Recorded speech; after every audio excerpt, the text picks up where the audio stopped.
నమస్తే, welcome to one TV crime story. ప్రస్తుత రోజుల్లో అక్రమ సంబంధం కోసం కట్టుకున్న వారిని కడతీరుస్తున్నారు. పడక సుఖం కోసం ప్రాణాలు తీస్తున్నారు.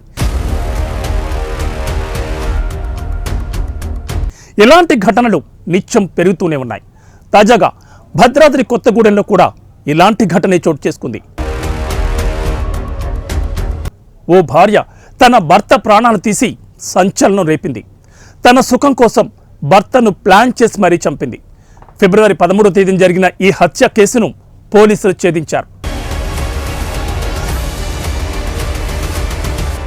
అక్రమ సంబంధానికి అడ్డు వస్తున్నాడనే కారణంతో భార్య తన ప్రియుడితో కలిసి చంపేసిందని తేల్చారు.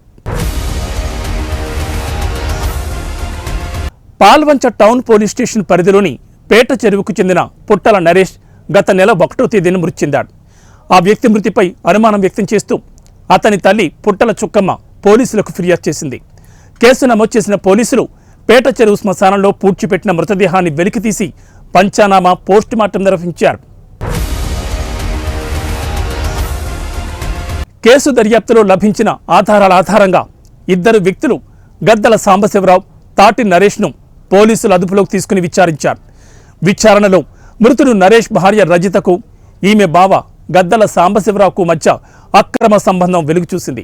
ఈ నేపథ్యంలో తన భర్త పుట్టల నరేష్ అడ్డు తొలగించుకోవాలని రజిత, సాంబశివరావు ఇద్దరూ కలిసి పథకం రచించారు. స్నేహితుడు తాటి నరేష్ సహాయంతో ముందస్తు పథకం ప్రకారం పుట్టల నరేష్కు మద్యం బాటిల్లో పురుగుల మందు కనిపించారు. ఆ మద్యం తాగిన రజిత భర్త అస్వస్థతకు గురై చనిపోయాడు. అంతేకాకుండా పుట్టల నరేష్ దినసరి కార్యక్రమంలో అదే మద్యాన్ని పేట చెరువుకు చెందిన బొజ్జ వెంకటేశ్వర్లు తాగా అతని ఆరోగ్యం కూడా క్షీణించడంతో ఆసుపత్రిలో చికిత్స పొందాడు. ప్రస్తుతం అతడి పరిస్థితి నిలకడగానే ఉన్నట్లు పోలీసులు వెల్లడించారు.